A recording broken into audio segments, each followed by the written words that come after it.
નમસ્કાર દર્શક મિત્રો, હું યશવી શેઠ કચ્છ ટીવી સમાચારમાં આપનું હાર્દિક સ્વાગત કરું છું.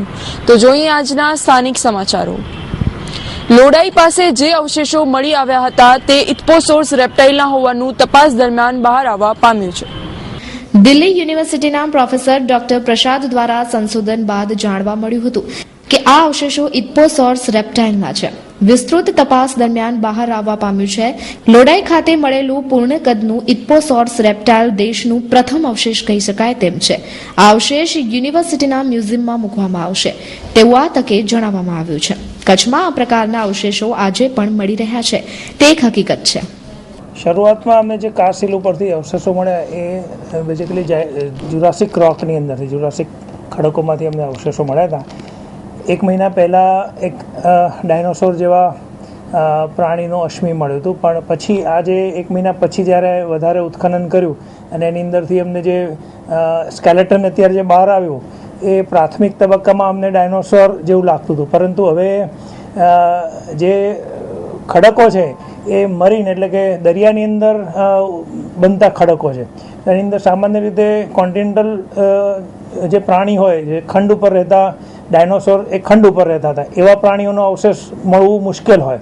એટલે જ્યારે એને હવે ધીમે ધીમે ઓપન કરવામાં આવી રહ્યું છે, કારણ કે અમારી પાસે અમારા ડિપાર્ટમેન્ટમાં અને આખા ગુજરાતમાં ડાયનોસોર અથવા તો ડાયનોસોર જેવા પ્રાણીઓના અવશેષોને ઓળખવા માટેના કોઈ એક્સપર્ટ્સ નથી.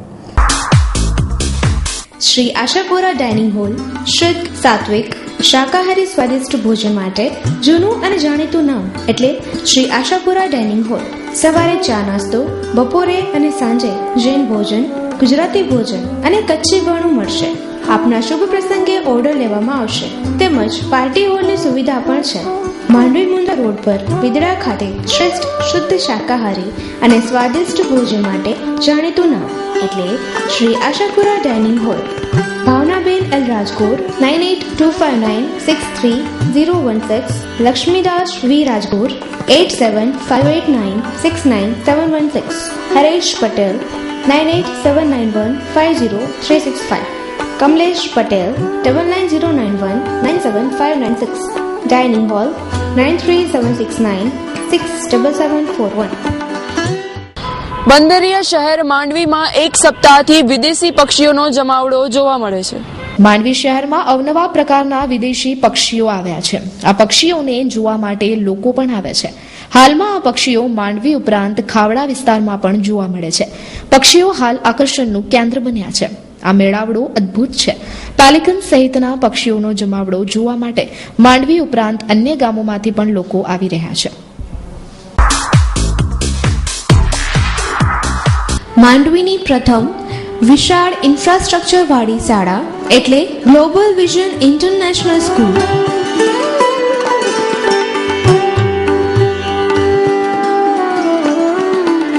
તેમજ હાઈટેક સુવિધાઓ જેવી કે મોટા અને હવા ઉજાસથી સજ્જ વર્ગખંડ, સ્માર્ટ ક્લાસ,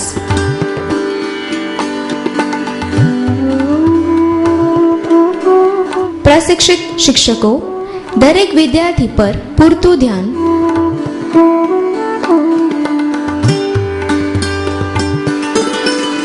સંગીત અને નૃત્ય, સ્વિમિંગ, માર્શલ આર્ટ, ઘોડેસવારી જેવી સુવિધાઓથી સજ્જ છે.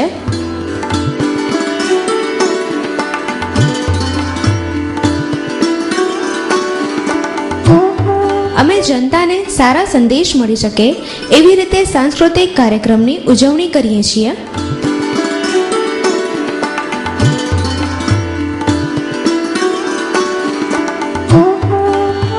અમારી શાળામાં નર્સરીથી ધોરણ 10 સુધી પ્રવેશ ઉપલબ્ધ છે. રજિસ્ટ્રેશન ફોર્મ શાળામાંથી સોમવારથી શનિવાર 9 થી 2 વાગ્યા સુધી તેમજ 4 થી 6 અને રવિવાર 10 થી 1 વાગ્યા સુધી મેળવી શકશો.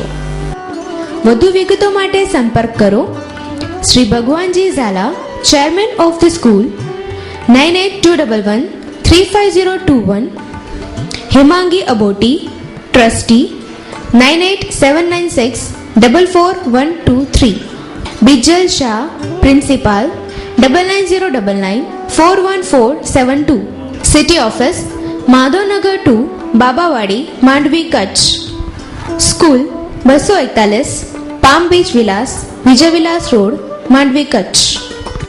ખેતી અને પશુપાલન આધારિત કચ્છ પ્રદેશમાં આ વર્ષે ઓછો વરસાદ પડવાના કારણે દુષ્કાળના ભણકારા વાગી રહ્યા છે. તેવા સમયે લોકો પાણીની ચોરી કરી રહ્યા છે, ત્યારે સરકાર ઘાસની વ્યવસ્થા કરે તેમજ પાણીની ચોરી થતા અટકે તે ઇચ્છનીય છે. જોઈએ રમેશ ભાનુશાલીનો એક ખાસ અહેવાલ. અબડાસામાં ઘાસ પાણીની તંગી જોવા મળે છે. નાના મોટા ડેમોમાં પાણી આવેલ હતું તે કાયદેસર અથવા ગેરકાયદેસર ડેમોમાંથી ખેડૂતો માટે પાણી મશીનો દ્વારા ખેતરોમાં આપી દીધું છે. મોટાભાગના ડેમો ખાલી થઈ ગયા છે. પાછાતરો વરસાદના કારણે ઘાસ ઉગેલ નથી. જો ઢોરવાડા સરકાર તરફથી કરવામાં આવશે તો પશુધન બચશે, નહીતર પશુધન મરી જશે. મોથાળાના શ્રી લક્ષ્મીશંકર જોશીએ જણાવેલ છે કે આજે સરગુવારા, મોથાળા, બારચોર, ભીમપર, પેથાપર, કંકાવતી, ભાચુંડા જેવા ગામોમાં અત્યારથી જ ઘાસની તંગી આવી ગઈ છે. રોજના 3 થી 4 ઢોરો મરે છે. તાત્કાલિક ઘાસડિયા શરૂ કરવા માંગ ઉઠી છે. खीर में कुन में पूरा थी पूछो बंद करियो अठवाडियो थी वियो तो ढोरे जी हाणे पोजीशन तमाम खराब है कि असांजी तात्काली कोई न कोई रड सुठी खपे. आज जो कोई कड़े राजकारणी आज पोछा के राजकारणी अजने कना पहला इते कोई ना आयो. बाकी छापे में नु को दिने तो भले असांजी इते मुलाकात में कोई ना आयो, कोई ना आयो. બળદ ને શું કામ ન રાખે? સરકાર જો સબસિડી આપતી તો બળદ ને પણ રાખવું જોઈએ. તો આવા બળદ હોય કે આખલા હોય કે ગાયો હોય તો હવે આવી વ્યવસ્થા ખરેખર પાંજરાપોળને કરવી જોઈએ. અત્યારે હાલમાં કોઈ સાંભળનાર નથી. આવી પરિસ્થિતિ પાણીની છે. પાણીની પરિસ્થિતિ ડેમ ભરાઈ ગયા પછી પિયત ની કઈ રજા, પિયતમાંથી જે ડેમ નું પાણી હતું એ ડેમના પાણી પિયતમાં ખેંચાઈ ગયા, જે હતા એ ખેંચાઈ ગયા. હવે ડેમ ખાલી થઈ ગયા છે. કોઈ એકાદ ડેમમાં મને લાગે છે કે અબડાસા તાલુકામાં એક જ એવો ડેમ હશે કે જેની અંદર પાણી હશે. ઘાસચારાની તકલીફ છે. મેં કીધું અમે કીધું ચાલુ થશે હજી કઈ ચાલુ થયું નથી. પાણી તમે ક્યાંથી ભરો છો? પાણી અમારું ગામનું ડેમ છે અને કેનાલ પણ ચાલુ છે, મશીન પણ ચાલુ છે. અને જો આ જો બંધ ન થાય તો અમારા ગામને પણ પાણી પીવાની પણ મુશ્કેલ પડે અને ચોપાને પણ, ગાયોને, ભેંસોને પણ તકલીફ પડે, કૂતરાઓને જે જાનવર છે એને પણ તકલીફ પડે. છું અને મારી પાસે પણ માલ ઢોર છે અને આ વર્ષે હમણાં વરસાદ પડ્યો પણ ઘાસચારો કાંઈ ઉગ્યો નથી.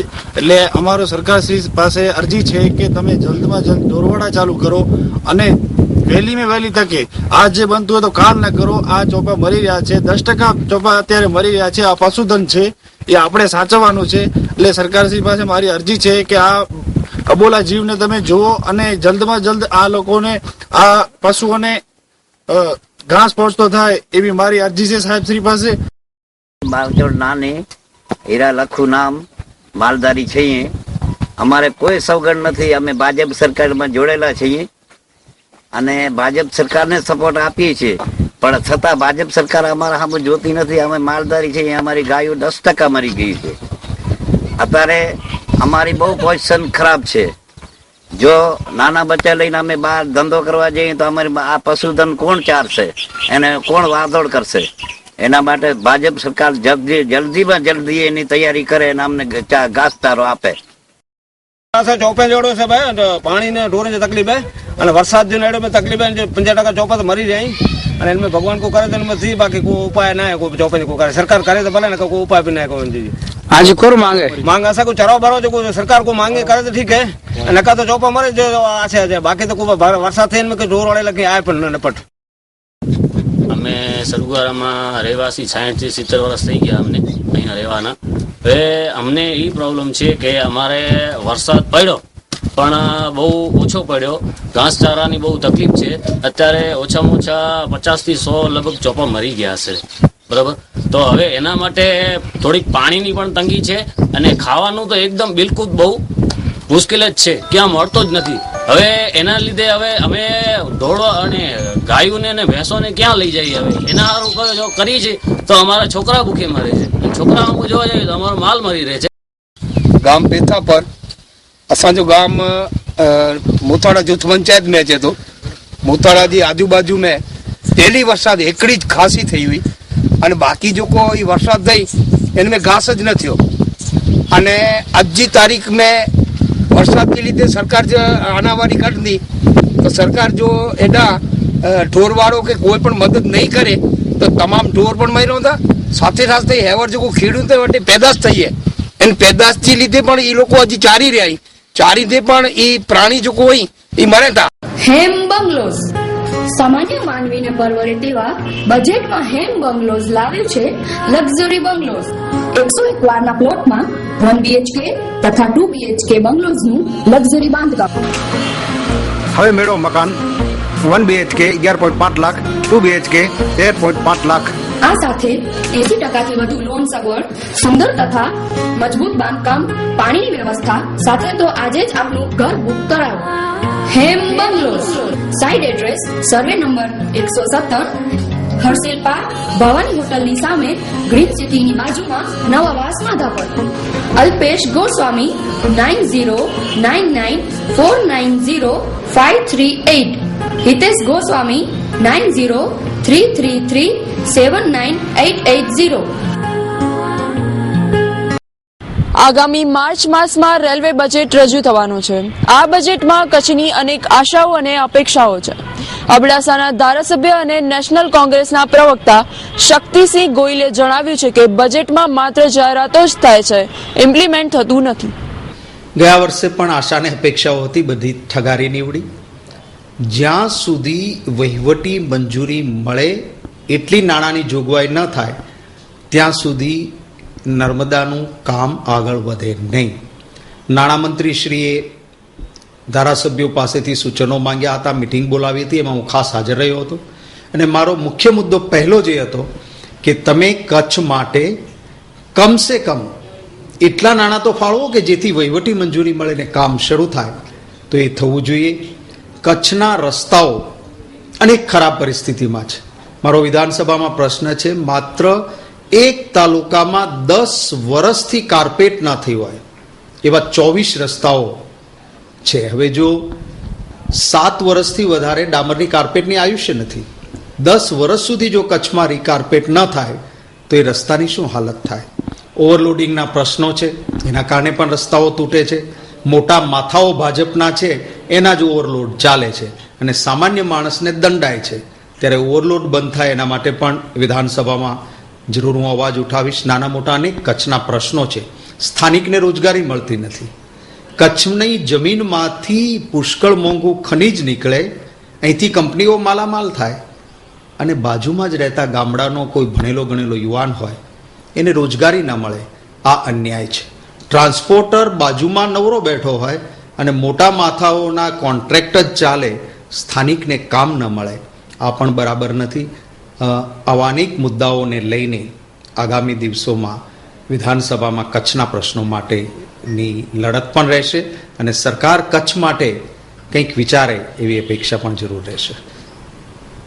કેટલીક કંપનીઓ પણ અહીં સિમેન્ટની છે, એમણે પણ સામેથી યુપીએ સરકાર દરમિયાન છેલ્લા દિવસોમાં પણ પ્રયત્ન થયો હતો, એમને પણ તૈયારી બતાવી છે.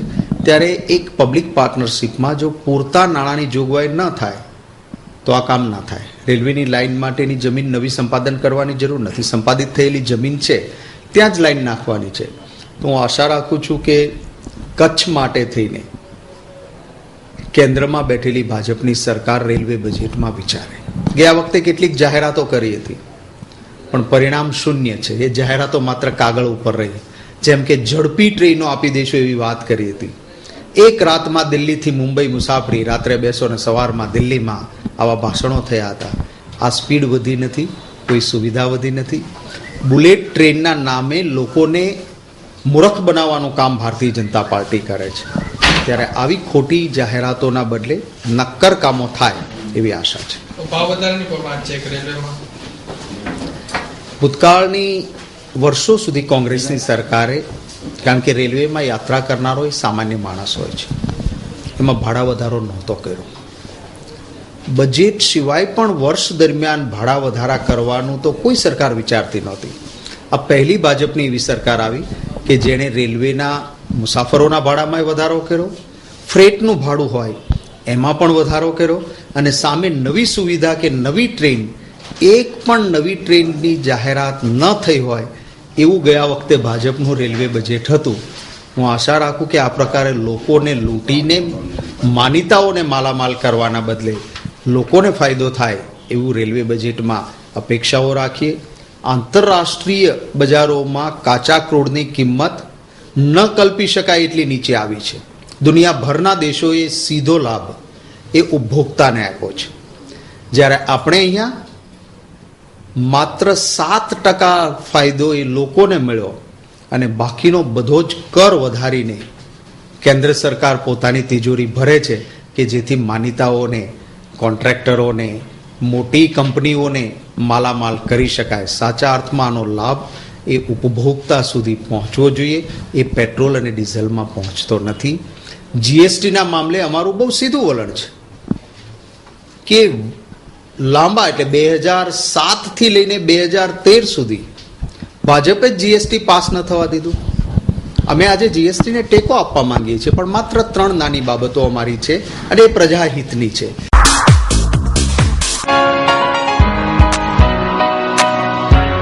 Asian eye institute and laser centre. મુંબઈની અતિ આધુનિક હોસ્પિટલ હવે આપણા કચ્છમાં. મુંબઈના બોરીવલી, દાદર અને વિરાર બાદ કચ્છમાં સૌપ્રથમ બિદડા ગામમાં. મોતિયા, ઝામર, છારી, ચશ્માના નંબર લેઝરથી ઉતારવા માટે તેમજ વેલ, પડદાના ઓપરેશન માટે ગ્રીન લેઝર. મુંબઈની એશિયન આઈ ઇન્સ્ટિટ્યૂટ અને લેસર સેન્ટરના મેડિકલ ડાયરેક્ટર ડોક્ટર હિતેશ છેડા દરેક મહિનાની 28 અને 29 તારીખે બિદડાની એશિયન આઈ ઇન્સ્ટિટ્યૂટ અને લેસર સેન્ટરમાં હાજર રહેશે. સરનામું ધવલ પાર્ક, બેંક ઓફ બરોડાની પાસે, માંડવી મુન્દ્રા હાઈવે, બિદડા, તાલુકો માંડવી, કચ્છ. Mobile number 9662144872 9537475672. ભુજમાં કેમ્પની મસ્જિદ મુદ્દે ફરી અચોક્કસ મુદતના અનશન આદરવામાં આવ્યા છે. આજે જિલ્લા કલેક્ટરને આવેદન પાઠવાયું હતું. આવેદનપત્રમાં જણાવવામાં આવ્યું હતું કે તારીખ 1-2 થી ઉપવાસ પર ઉતરેલ છે. કેમ્પ મસ્જિદમાં ગેરકાયદેસર રીતે કબજો જમાવવા સામાવાળા શખ્સો ઈચ્છી રહ્યા છે. કોર્ટનો ઓર્ડર હોવા છતાં પણ નિયમોને નેવે મૂકે છે. સુનાવણી થઈ ગઈ હોવા છતાં પણ જે કબજો લેવાય છે તે બાબત લોકશાહીની વિરુદ્ધમાં કહી શકાય તેમ છે. સામાવાળા ઇસમો સામે ફરિયાદ દાખલ કરીને પગલાં ભરવામાં આવે તેવી માંગ કરવામાં આવી છે. આથી માંડવી શહેરમાં રહેતા શૌચાલયથી વંચિત લાભાર્થીઓને જણાવવામાં આવે છે કે શૌચાલયનો લાભ મેળવવા બાકી રહેતા લાભાર્થીઓને 10 દિવસમાં માંડવી નગરપાલિકા કચેરીએ જરૂરી આધાર પુરાવા સાથે સેનેટરી વિભાગમાં અરજી સાથે યાદી નોંધાવવી. ઉષાબેન ઠક્કર, જેઓ 70 વર્ષની ઉંમરે 38 વર્ષથી સામાજિક સેવા કરે છે, તેની સાથે સંસ્કૃતિ ક્ષેત્રે પણ ભારતીય સંસ્કૃતિના શાસ્ત્રીય અને લોક નૃત્યોની ગરિમા જળવાઈ રહે તે માટે ફક્ત ભારત નહીં પણ વિદેશ ખાતે વિવિધ વેશભૂષાઓ તૈયાર કરી નિસ્વાર્થ ભાવે સેવાનો લક્ષ્ય રાખી કાર્ય કરી રહ્યા છે. હું ઉષા ઠક્કર 38 વર્ષથી સામાજિક ક્ષેત્રે સેવા કરું છું. ઘણી બધી સંસ્થાઓ છે, ઇનરવી ક્લબ, જેમાં ગુજરાત, રાજસ્થાન, મધ્યપ્રદેશની ક્લબોનો સમાવેશ થાય છે. તેની 5 ડિસ્ટ્રિક્ટ ચેરમેન છું. ઇન્દિરા ક્લબની ખૂબ જ જૂની સભ્ય છું. ભારતીય સેવા મંડળના પણ અમે સ્તંભ છીએ અને લોહાણા મહિલા મંડળની સ્થાપના મેં જ કરી છે 18 બહેનોથી. અને જેઓ લાજ કાઢે બહેનો ગામડામાં, એમને પણ મેં ગ્રામ રક્ષક દળ અધિકારી તરીકે એમને પણ મેં ન્યુટ્રિશન, ડાયટ વગેરેનું બધી એમને સમજણ આપી અને મને મુખ્યમંત્રી એવોર્ડ પણ મળ્યો છે અને સામાજિક ક્ષેત્રે લીડિંગ લેડી ઓફ ઇન્ડિયાનો એવોર્ડ પણ મને મળેલો છે. આ વસ્ત્રો જે હું બનાવું છું એના માટે હું તમને ખાસ કહું કે અમેરિકામાં કુમુદ સાવલા જે નૃત્ય કલા ભારતીની સંસ્થા સાચવે છે, તો એની આપણી એક શાસ્ત્રીય નૃત્ય, લોકનૃત્યની પરંપરા જળવાઈ રહે એના માટે જ બધા જ એને હું વસ્ત્રો અહીંયાથી 15 વર્ષથી બનાવીને મોકલું છું. ક્યારેક વૃક્ષની થીમ લઈએ તો તે રીતે, ક્યારેક નારી શક્તિ અને ક્યારેક કૃષ્ણ અને ક્યારેક કોઈ ઐતિહાસિક પાત્ર હોય તો 5 વર્ષની દીકરી ના હોય તો 12 હોય અને પછી 5 વર્ષથી કરીને 40 વર્ષની ઉંમરની વ્યક્તિઓના ગ્રુપમાં 5 થી 15, 15 થી 20, 20 થી 30, 30 થી 40 એવી રીતે ગ્રુપોમાં હું બધા ડ્રેસ બનાવીને મોકલું છું. ને અત્યારે પણ મેં લગભગ 11 સેટ બધા બનાવેલા છે અને આ બધા હું ત્યાં મોકલું છું, જેથી કે આપણી ભારતીય સંસ્કૃતિ ત્યાં પણ જળવાઈ રહે એનો મને એક આનંદ મળે છે. તો હવે જોઈએ ક્રાઇમ એન્ડ પનિશમેન્ટ.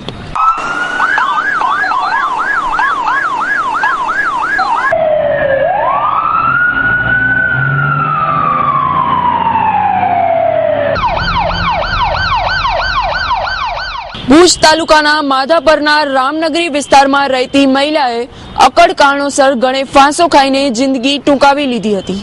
પ્રાપ્ત થતી વિગતો મુજબ સીતાબેન પિત્રોડા ઉંમર વર્ષ 20 કોઈ અગમ્ય કારણોસર ગળે ફાંસો ખાઈ લીધો હતો. પરિણીતાનો લગ્ન ગાળો 1 વર્ષનો છે તેમજ સાસુ સસરા સાથે રહેતી હતી. બી ડિવિઝન પોલીસે આ કેસમાં કારણો જાણવા માટે પરિવારજનોના નિવેદનો લેવાની તજવીજ હાથ ધરી છે. બનાવથી શોકની લાગણી ફેલાઈ છે. वीएसटी मित्सुबिशी शक्ति, भाई याद रखिए, लाखों किसानों का विश्वास है ये सर्वाधिक लोकप्रिय VST Mitsubishi tractor. VST tillers tractor limited એટલે ખેતી લગતી તમામ કામગીરીને સરળ બનાવતું એક ઉત્તમ નામ. આપની વાડી ખેતરમાં ખેડાણ, વાવડી, સ્પ્રેઇંગ માટેની મશીનરી બનાવતું એક વર્ષો જૂનું વિશ્વસનીય નામ એટલે વીએસટી ટીલર્સ. ટ્રાન્સપોર્ટેશન માટે હેવી પાવર ટીલર્સ અને ટ્રેક્ટર્સ, ઘાસચારા તથા ઘઉંની કાપણી માટે power reaper, 18.5 HP two wheeler drive, 18.5 HP four wheel drive, 22 HP normal, 22 HP Ajay, 13 HP power ટીલરના વિવિધ મોડેલો આપના કામને અતિ સરળ અને ઝડપી બનાવે છે. વીએસટી અને મિત્સુબિશીની અજોડ શક્તિ વસાવો. ખેતીવાડી તથા બાગાયત ખાતાની ટ્રેક્ટર માટેની તમામ ખેડૂતો માટે 45,000 સબસિડી તથા પાવર ટીલર માટેની 75,000 સબસિડી તુરંત જ ઉપલબ્ધ. ઓથોરાઇઝ ડીલર્સ મહાદેવભાઈ Chikhaliya, Bhagwati agriculture, Sonarupa complex, super, Mirzapar road, તાલુકો ભુજ, કચ્છ. સંપર્ક 02832 284 180, 9925038455, 9427179055. VST Mitsubishi Shakti tractor. Bhuj તાલુકાના માધાપરના સોનાપુરી વિસ્તારમાં મારામારીનો બનાવ પ્રકાશમાં આવવા પામ્યો છે. પ્રાપ્ત થતી વિગતો મુજબ નારણભાઈ કાનજીભાઈ બુડિયા ઉંમર વર્ષ 50 ને પૂજાબેન મામદ કોલી, રમીલાબેન શ્યામજીભાઈ હરિજન, મામદ ઇબ્રાહિમ માર માર્યો હતો. સામાન્ય બાબતમાં આ મામલો ઉગ્ર બન્યો હતો. ઇજાગ્રસ્તને ભુજની જનરલ હોસ્પિટલમાં દાખલ કરાયો છે. વધુ તપાસ બી ડિવિઝન પોલીસ દ્વારા હાથ ધરાઈ છે. ભુજમાં મહિલાને માર મારતા ફરિયાદ નોંધાવાઈ હોવાનું જાણવા મળે છે. ભુજ શહેરના રામકૃષ્ણ કોલોની વિસ્તારમાં રહેતી દયાબેન પ્રકાશભાઈ શર્માને રમેશગર ગુસાઈ અને તેના પુત્ર પારસે બોલાચાલી કરીને લાકડી વડે માર માર્યો હતો. ઇજાગ્રસ્તને હોસ્પિટલમાં દાખલ કરાઈ છે. વધુ તપાસ બી ડિવિઝન પોલીસે હાથ ધરી છે. બપોરે 1:30 વાગે આ બનાવ પ્રકાશમાં આવવા પામ્યો છે. ભુજ તાલુકાના ભકરિયા ગામની સીમમાં પોલીસે હથિયારો બનાવતી મિની ફેક્ટરી પકડી પાડી છે. પૂર્વ બાતમીના આધારે એલસીબીની ટીમે કાયલા ડેમના ઓગનમાંથી શિકાર કરવા માટે દેશી બંદૂકનો ઉપયોગ કરવામાં આવે છે તેવી માહિતી મળતા ટુકડી ત્યાં ધસી ગઈ હતી. સ્થળ પરથી કમાગુનાના હનીફ સુલેમાન સના પાસેથી ડબલ બેરલ મજર લોડ બંદૂક નંગ 1, સિંગલ બેરલ મજર લોડ બંદૂક 1, દારૂગોળાનો પાવડર, લાલ કલરની થેલીમાં છરા નંગ 2 તેમજ ભુજના સલીમ મીઠુ સના પાસેથી બંદૂક, દારૂગોળો, પાવડર, 9 છરા સહિતનો મુદ્દામાલ કબજે કરવામાં આવ્યો છે. બંનેની પૂછપરછમાં બંદૂક સાલે મુસાત્રાયાની વેચાણ આપી છે. હાલ આ શખ્સ હાથમાં આવ્યો નથી. આ ઈસમો દેશી બંદૂક બનાવતા હતા. આ ઈસમોને માનકુવા પોલીસના હવાલે કરવામાં આવ્યા છે. આજે તેમને કોર્ટમાં રજૂ કરવામાં આવ્યા હતા. આજરોજ પોલીસ અધિક્ષક શ્રી મકરન ચૌહાણ સાહેબની સૂચના અને માર્ગદર્શન હેઠળ પશ્ચિમ કચ્છ જિલ્લા પોલીસની એલસીબી ટીમ દ્વારા ભુજ તાલુકા પોલીસ સ્ટેશન ભુજ તાલુકા વિસ્તારના કમાગુના ગામ અને એની આજુબાજુના વિસ્તારમાં પેટ્રોલિંગમાં હતા. એ દરમિયાન કાયલા ડેમ જે છે એમની સીમ વિસ્તારમાંથી કમાગુના ગામના 2 આરોપીઓ છે, સલીમ અને હનીફ. આ બંને આરોપીઓ પાસેથી કુલ દેશી હાથ બનાવટની બંદૂક છે એ નંગ 3 કબજે કરવામાં આવેલ છે. બંને આરોપીઓના કબજામાંથી થેલામાંથી દારૂગોળો, બંદૂકને વાપરવામાં અંદર આવતો છરાઓ, પછી સ્ફોટક સામગ્રી જેવી કે ફાયરિંગ કરવા માટે વપરાતી ટીલડીઓ વગેરે આરોપીઓનામાંથી કબજે કરવામાં આવે છે. આ તમામ 3 હથિયારો આ બંને આરોપીઓને કમાગુના ગામના સાલે કરીને એક ઈસમ છે, એ સાલે નામના ઈસમ દ્વારા બનાવી અને એનો શિકારમાં ઉપયોગ કરતા હોવાની હકીકત ધ્યાને આવેલ છે. આ 3 ઈસમોને આર્મ્સ એક્ટના ગુના હેઠળ ગુનો દાખલ કરાવવામાં આવેલ છે અને 2 આરોપીઓની સ્થળ પર ધોરણસર અટક કરવામાં આવેલ છે. તો આ હતા આજના સમાચારો. કાલે નવા સમાચારો સાથે ફરી મળીશું. યશવી શેઠને રજા આપશો. નમસ્કાર.